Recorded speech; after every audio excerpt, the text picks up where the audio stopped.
Berapa banyak manusia-manusia hari ini dengan kepintaran mereka membuat tipu daya. Itu Dajjal belum datang.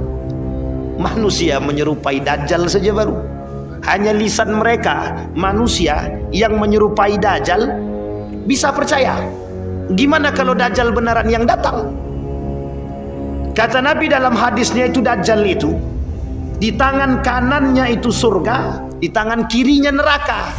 Pada hakikatnya itu tipu daya. Yang tadinya surga di tangan kanan adalah neraka, yang tadinya sebelah kiri neraka adalah surga. Tipu daya yang dibangun oleh Dajjal.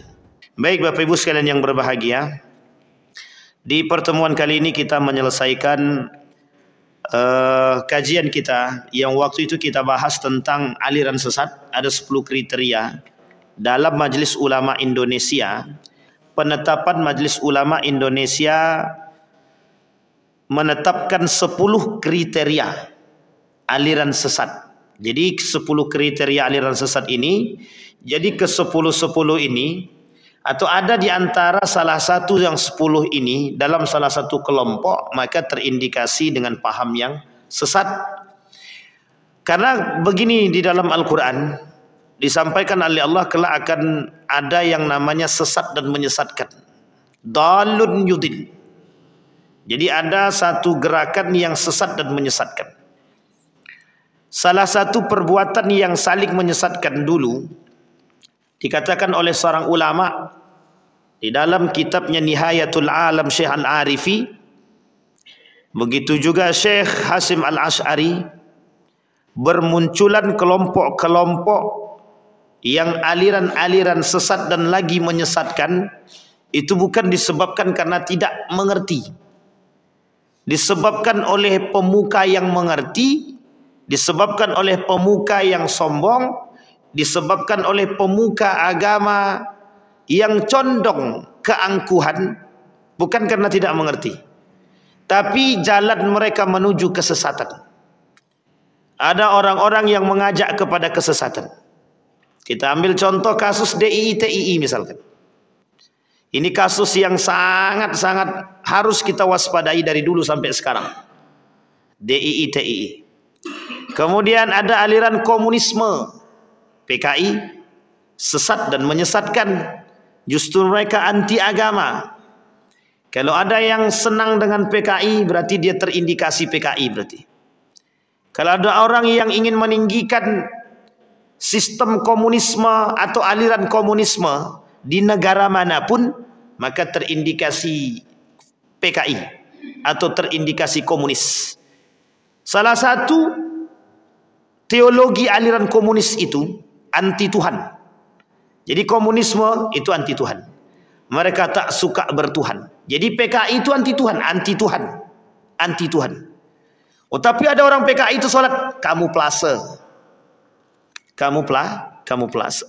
Kenapa? Karena Partai Komunis Indonesia itu, atau Partai Komunis apapun dimanapun mereka, baik di Uni Soviet, baik di Cina, yang namanya komunis anti Tuhan. Sejalan dengan kelompok-kelompok sesat yang lain. Murji'ah begitu juga. Murji'ah tidak anti Tuhan, tapi mereka pelaku dosa besar yang mereka anggap menjadi sebuah kebaikan. Artinya siapapun yang melakukan dosa besar dalam teologi Murji'ah dikembalikan kepada hati masing-masing. Kalau dia melakukan dosa besar tapi hatinya masih berkata baik, maka baiklah dia. Ini lebih sesat dan menyesatkan. Siapa mereka yang mengajak orang kepada kesesatan? Orang yang mengerti, bukan orang yang tak mengerti. Maka tak salah ketika Nabi katakan du'atun ila abwabil jahannam.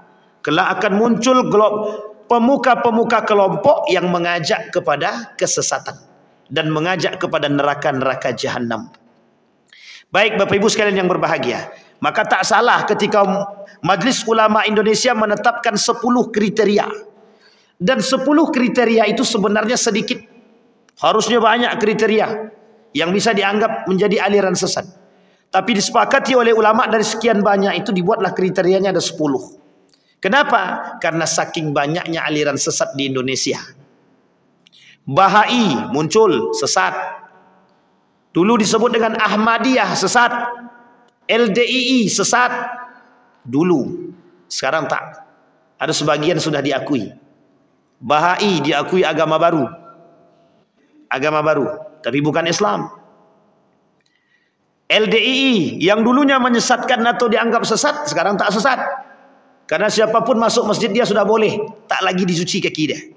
Ahmadiyah dulu muncul di, saya lupa Ahmadiyah ini muncul di mana dulu. Di India. Bahai muncul di Mesir. Dan di Saudi Arabia muncul Wahabi. Itu muncul di Saudi Arabia. Britani buatan Inggris.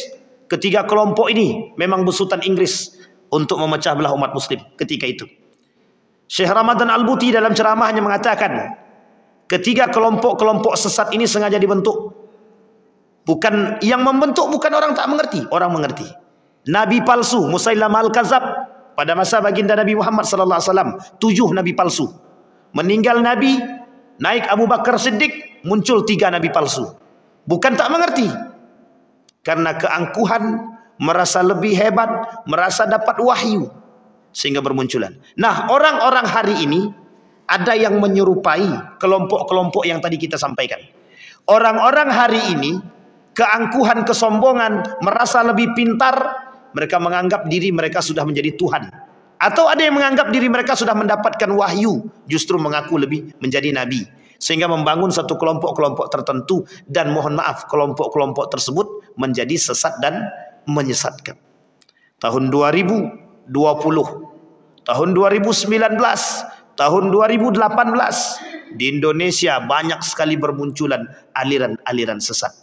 Bahkan tahun 2000, sebelum turunnya Luqmanul Hakim, Menteri Agama, beliau meresmikan satu agama yang disebut dengan Bahai. Agama itu resmi masuk dalam negara Republik Indonesia, di luar agama-agama yang lain. Artinya apa? Apakah gerakan-gerakan tersebut, aliran-aliran tersebut ada pengikutnya? Bukan sedikit, banyak sekali pengikutnya. Nah, kalau sedikit tak ada masalah, cuma 20 orang, oh bisa, sekali tangkap selesai. Tapi tak segitu, yang ikut ribuan. Yang ikut ribuan, yang percaya juga banyak. Artinya apa? Siapa yang bisa membuat orang lain bisa percaya? Apakah orang bodoh? Tidak. Du'atun ila abwabi jahannam. Mesti ada yang mengajak ke arah neraka jahannam. Baik, Bapak Ibu sekalian yang berbahagia. Kemarin kita sampai pada nomor 6. Sekarang kita masuk pada nomor 7. Tapi kita ulang.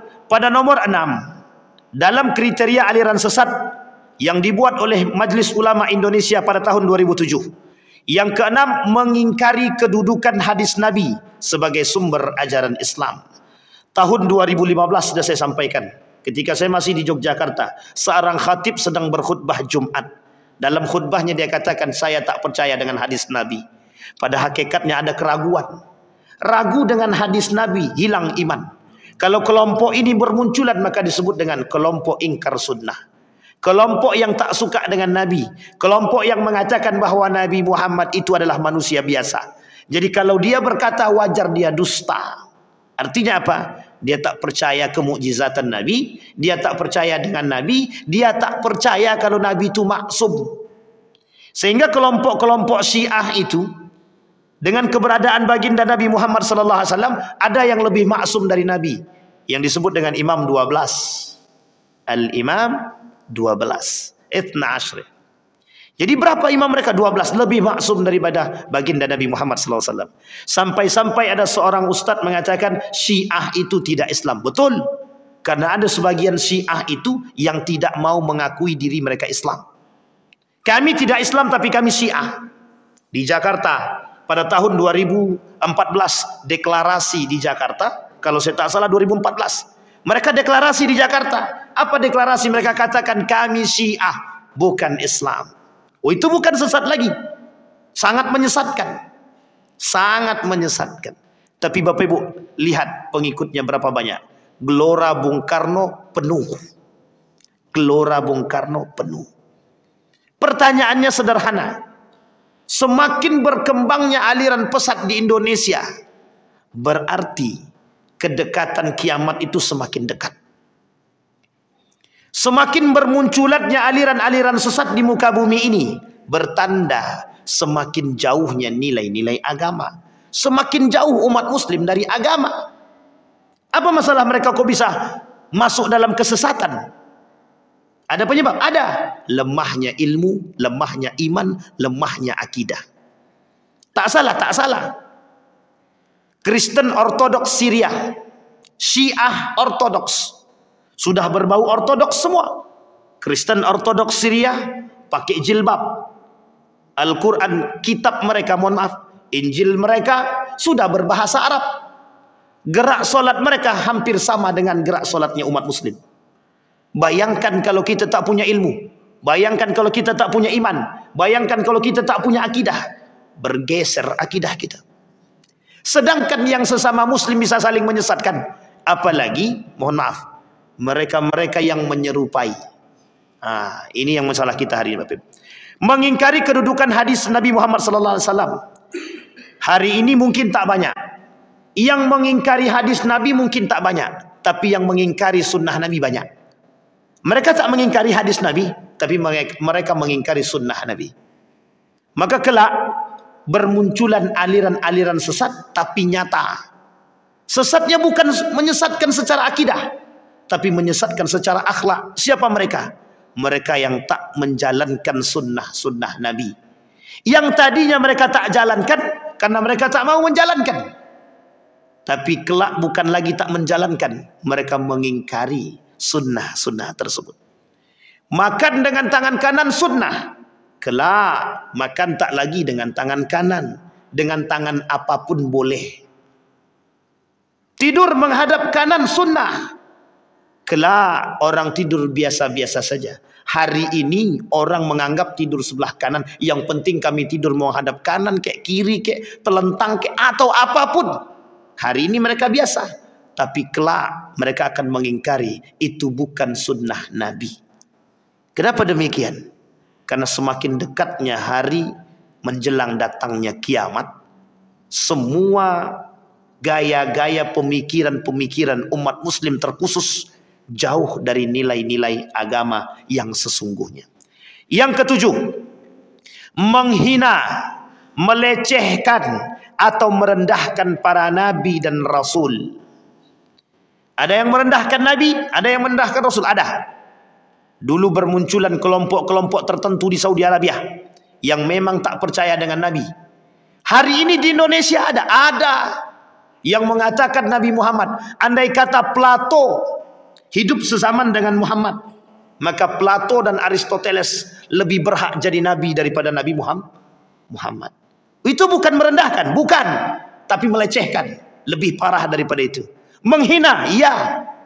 Ada kelompok-kelompok tertentu, mereka katakan Muhammad itu penipu, Muhammad itu perusak, Muhammad itu yang membuat Al-Quran. Tipu daya yang mereka buat. Siapa kelompok tersebut? Liberalisme.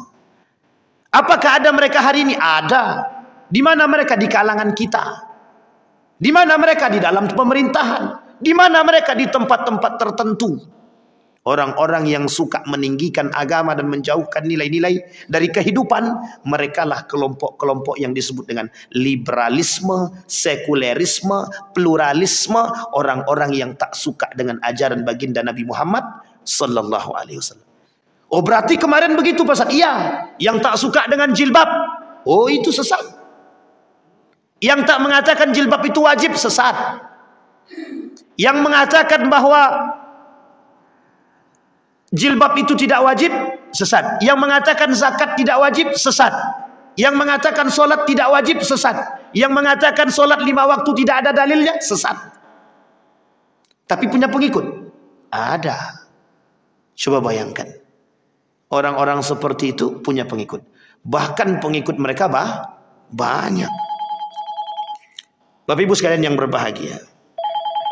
Bayangkan Bapak Ibu sekalian yang berbahagia.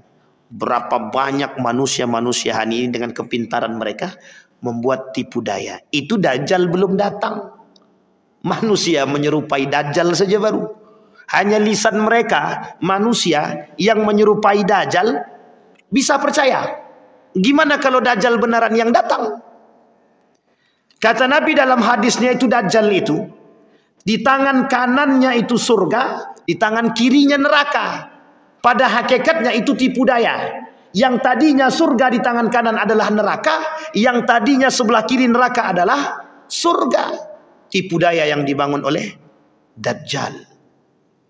Maka pada masa itu tak ada yang selamat kecuali mereka yang mendawamkan membaca Al-Quran, surat Al-Kahfi, iman yang kuat, akidah yang benar. Hari ini begitu. Iya, agen-agen Dajjal sudah bermunculan. Siapa agen-agen Dajjal tadi? Mereka-mereka yang tadi kita sampaikan. Liberalisme, pluralisme, sekulerisme, feminisme, materialisme, apa lagi? Itu semua. Orang-orang itu adalah agen-agen of Dajjal. Agents of Dajjal. Jadi kawan saya yang liberal tuh Dajjal tuh Ustaz, jangan sebut. Tak usah sebut kalau dia Dajjal. Kalau memang begitu karakter dia, tapi jangan sebut. Mereka adalah kaum-kaum munafik. Orang-orang munafik. Perlu kita ajak untuk duduk kembali agar mereka bisa selamat dari kesesatan yang mereka alami. Yang kedua,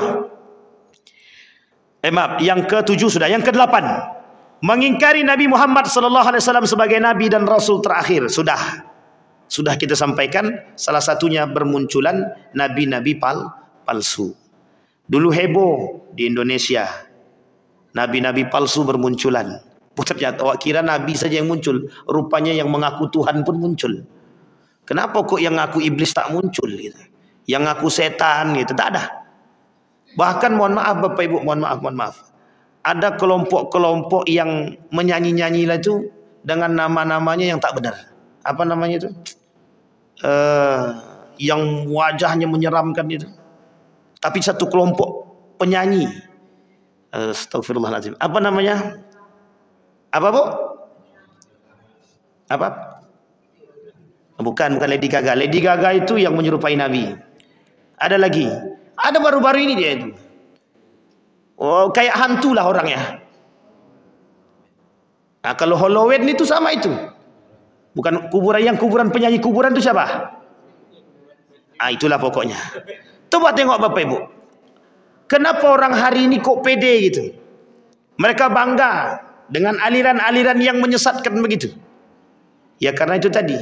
Ada kepentingan, ada keinginan. Apa yang bisa didapat. Hari ini orang akan melakukan kegilaan demi mendapatkan kepentingan, demi mendapatkan dunia mereka. Mereka rela gila kok. Rela gila. Bapak Ibu saya kasih tahu, salah satu model agen daripada Dajjal tadi itu pada digital. Coba Bapak Ibu lihat betapa banyak orang gila hari ini dengan HP. Ditaruhnya HP di ujung situ. Dibuatnya video, joget-joget dia menghadap ke video tadi. Manusia ramai di tengah jalan nih, dia berani joget di situ. Itu namanya TikTok. Itu namanya agen-agen Dajjal yang saya bilang tadi itu. TikTok, Instagram, joget-joget, tidak punya malu. Itu perempuan. Bukan hanya perempuan, laki-laki. Kadang-kadang tidak tahu kita harus ngelus apa tuh kita nggak tahu sekarang. Saking mudahnya sekarang itu orang-orang terpancing menuju kesesatan. Tapi tak salahkah mereka? Ya tetap salah. Siapa yang mengajak mereka kepada perbuatan yang salah? Orang-orang yang mengerti. Pertanyaannya, mengapa orang-orang yang mengerti, yang berilmu justru mengajak kepada kesesatan? Karena apa? Karena mereka tak beriman. Kenapa? Karena mereka tak berakidah. Maka tak salah ketika ada orang pintar tapi tak beriman justru menyesatkan. Kenapa kita katakan demikian? Ya karena sesungguhnya yang menjalankan, sesungguhnya yang mengarahkan mereka kepada jalan yang lurus itu apa? Iman mereka, agama mereka. Justru bermunculan kelompok hari ini tak percaya kepada agama. Ada kelompok yang tak percaya kepada Tuhan. Apa namanya? Ateis. Salah satu buku judulnya Liberalism and Secularism to Manage Islam. Manage to Islam. Liberalisme, sekularisme merusak Islam. Apa poin pertama yang mereka sampaikan? Menjadikan orang-orang berislam ateis. Itu aliran sesat. Liberalisme, sekularisme Tujuan mereka cuma satu, menjauhkan kita dari agama. Kelak kita menjadi orang-orang yang tidak beragama. Bukan kita mereka yang terbawa. Artinya apa? Pengingkaran mereka terhadap Nabi. Artinya apa? Pengingkaran mereka terhadap sunnah Nabi. Artinya apa? Pengingkaran mereka terhadap ajaran-ajaran agama. Justru mereka tak mau beragama. Kami tak percaya pada nilai-nilai agama. Bapak Ibu kan sudah lihat tuh video yang viral itu. Apa kata pemuka tokoh tadi yang mengatakan? Agama itu musuh negara. Yang ngomong siapa? Lulusan pesantren. Yang ngomong siapa? Profesor. Dia katakan bahwa agama musuh negara. Pertanyaan besar muncul. Kalau agama musuh negara, yang lain musuh siapa? Musuh setan, musuh iblis. Sampai di sini bisa dipahami. Wajar kalau kesesatan semakin merajalela. Wajar. Wajar kalau kelompok-kelompok bermunculan aliran-aliran sesat. Wajar. Kenapa wajar? Karena para tokoh, orang alim yang seharusnya mengajak kepada jalan yang benar, justru mengajak kepada aliran yang sesat lagi menyesatkan. 9. Mengubah, menambah, dan atau mengurangi pokok-pokok ibadah yang telah ditetapkan syariat. Seperti haji ke Baitullah, solat fardu tidak 5 waktu. Ini saya sampaikan. Tahun 2017 saya ketemu dengan orang ini. Apa kata mereka? Hari ini beliau sudah bergelar profesor. Di dalam kelas dengan lantang dia bilang begini. Kenapa haji itu 1 kali dalam setahun? Kenapa haji itu 1 kali dalam? Saya tanya Bapak Ibu, haji di bulan apa? Zul. Sekarang pertanyaannya, apakah di dalam Al-Quran ada pernyataan resmi Allah katakan haji di bulan Zulhijjah? Ada tidak Allah katakan di dalam Al-Quran haji di bulan Zulhijjah? Pernyataan seperti itu ada atau tidak? Kalau tak ada, boleh tidak haji di bulan-bulan yang lain? Mulai bingung. Tak boleh, kata siapa? Tak boleh. Sekarang pertanyaannya, apakah haji harus ke Baitullah? Harus. Siapa yang mengharuskan? Siapa yang mewajibkan? Apa ritual haji? Apa saja haji? Apa tujuan haji? Tujuan haji apa? Kalaulah orang-orang mengagungkan, mohon maaf, jangan tersinggung. Kalau ada yang mengagungkan, ada kelompok-kelompok tertentu yang mengagungkan Pakistan lebih baik daripada Mekah. Ada kelompok tertentu yang mengatakan seharusnya haji tidak hanya di bulan Zulhijjah, tapi bisa di bulan-bulan yang lain. Karena tidak ada pernyataan Allah resmi yang mengatakan haji di bulan Zulhijjah. Kira-kira kalau yang ngomong profesor percaya apa tak percaya? Dikira-kira dulu, ibu-ibu, bapak-bapak, yang ngomong profesor percaya apa tidak? Coba bayangkan. Kalau yang ngomong S1, S2, masih ragu kami Ustaz. Ini yang ngomong profesor. Apa kata profesor? Tidak ada itu istilah haji harus di bulan Zulhijjah itu. Bisa kok ditambah bulan lain. Akhirnya yang terjadi, mahasiswa bengong, diam mahasiswa semua. Ada yang mengatakan, iya juga. Yang terakhir Bapak Ibu, mengkafirkan sesama muslim tanpa dalil syariah, seperti mengkafirkan muslim hanya karena bukan kelompoknya. Baru-baru ini muncul kelompok-kelompok tertentu. Saya sebut saja Bapak Ibu.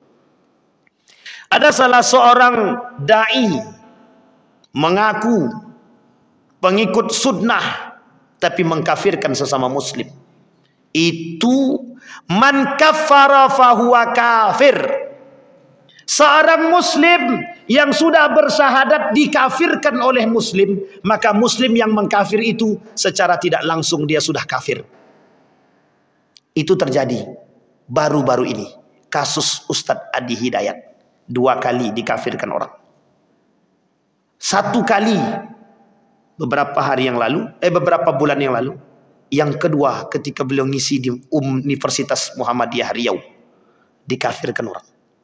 Yang mengkafirkan siapa? Muslim. Pertanyaannya adalah, tidakkah mereka membaca hadis Nabi man kaffara fahuwa kafir?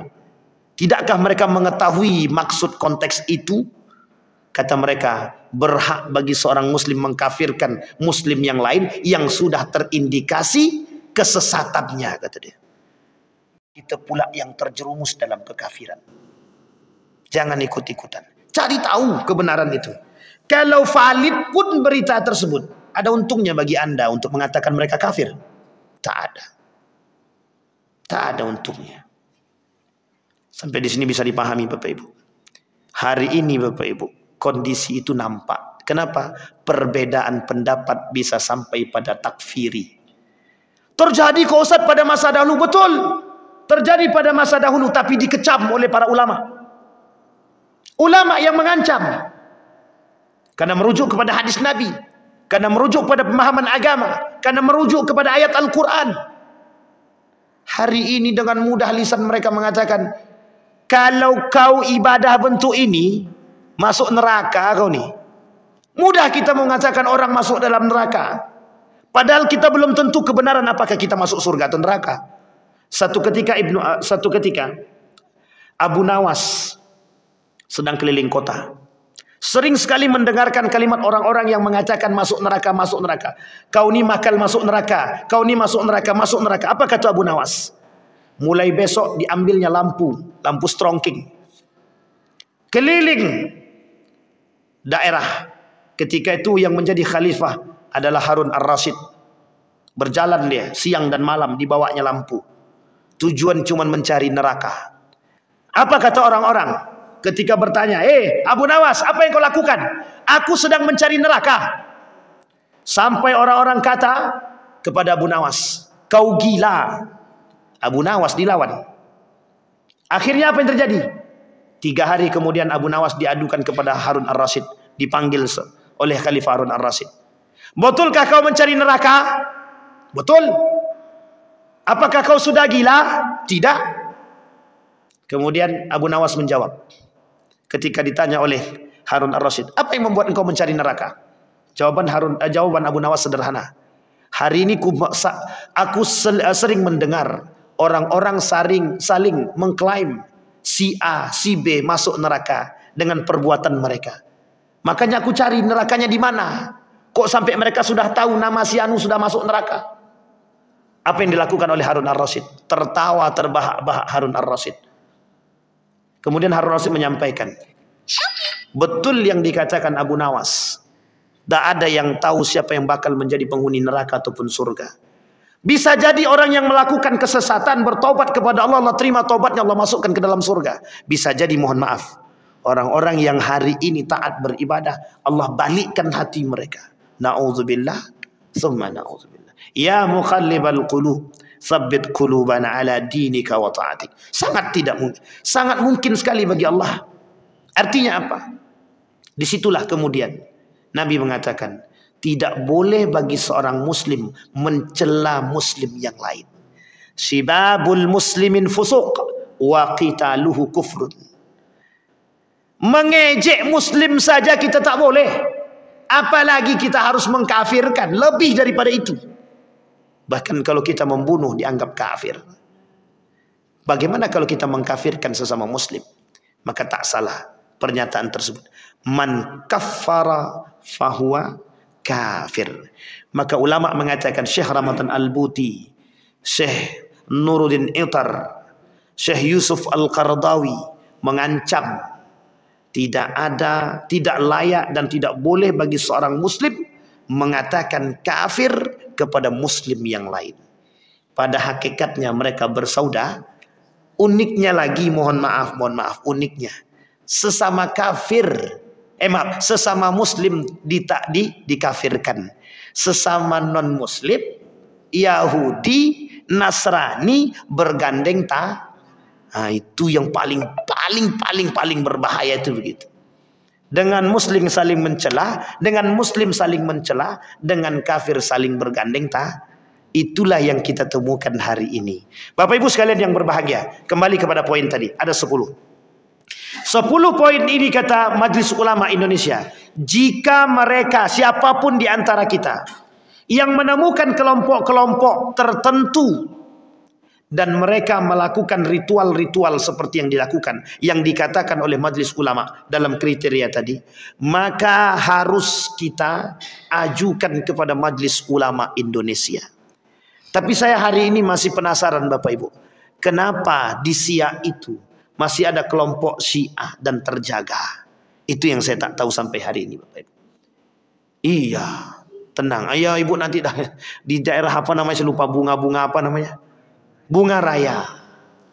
Boleh nanti lewat. Kalau yang mau jalan ke Pak Ning, sehingga sebelah kiri nanti tertulis besar itu, tulisannya Syiah gitu.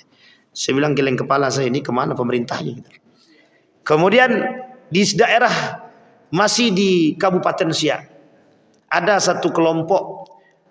Jadi ini namanya sinkritisme. Kelompok-kelompok yang masuk Islam, tapi masuk Islamnya bukan untuk beribadah secara Islam, tapi memang hanya untuk menikahi anak gadis orang, untuk mendapatkan pekerjaan. Sehingga ketika sholat Jumat mereka sholat Jumat, habis sholat Jumat mereka sesajen.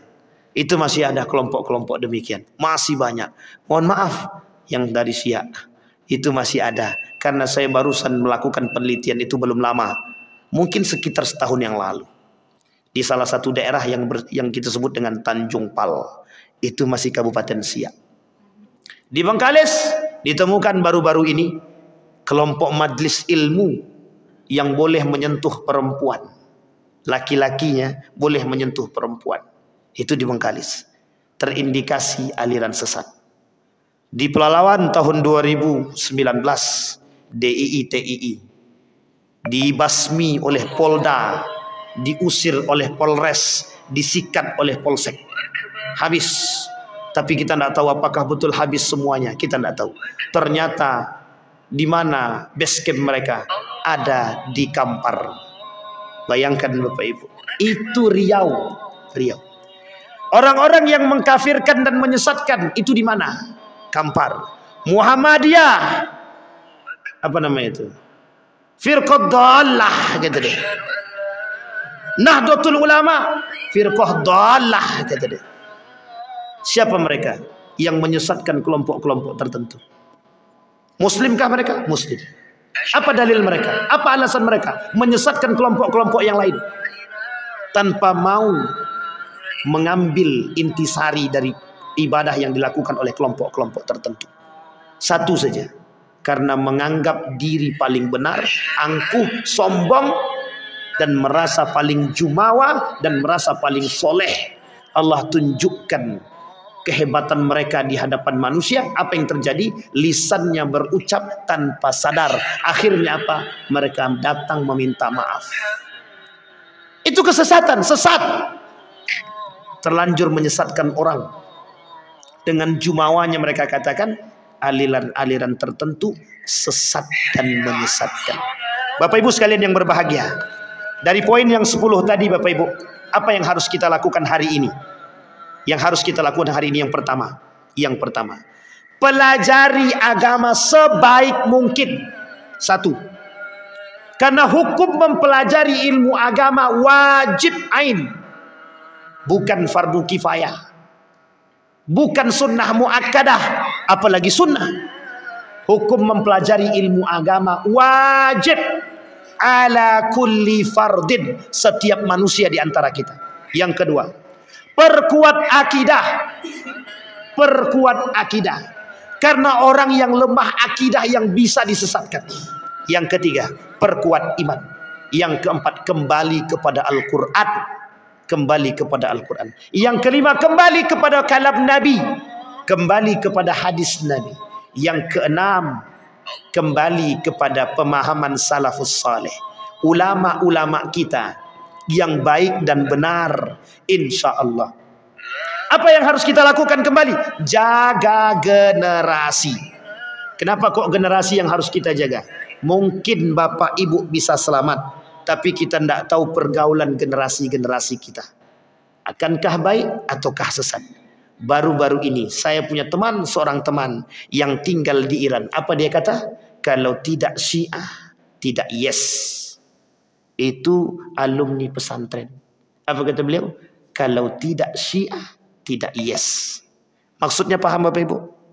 Begitu orang yang lulus dari pesantren, salah satu pesantren ternama, mampu mengatakan hal demikian, bahwa Syiah bukan aliran sesat. Dan dengan bangga dia katakan, aku Syiah. Coba Bapak Ibu bayangkan. Yang kedua, pada 2 tahun yang lalu, seorang pemuda membakar ijazah pondok pesantrennya. Terang-terangan divideokan. Apa kata dia? Aku teroris. Ini ijazah yang aku dapat dari pondokku dahulu, dari sekolah subhatku dahulu, kata dia. Tak lagi bermanfaat. Artinya apa? Cuci otak yang dilakukan kelompok teroris berhasil. Alumni pesantren. Pertanyaannya adalah, kalau tak alumni pesantren bagaimana? Pandai-pandailah kalau begitu. Artinya Bapak Ibu, kita sama-sama menjaga generasi. Ajak anak-anak kita, paling tidak mohon maaf, gunakan kekuatan kita, gunakan ketegasan kita, gunakan kekerasan. Keras di sini artinya adalah tegas kepada anak generasi kita. Kenapa demikian? Mohon maaf. Perkembangan teknologi pesat, sangat pesat. Kalau kita tak hati-hati, kita takutkan mereka terjerumus dalam aliran-aliran sesat. Bisa dipahami Bapak Ibu?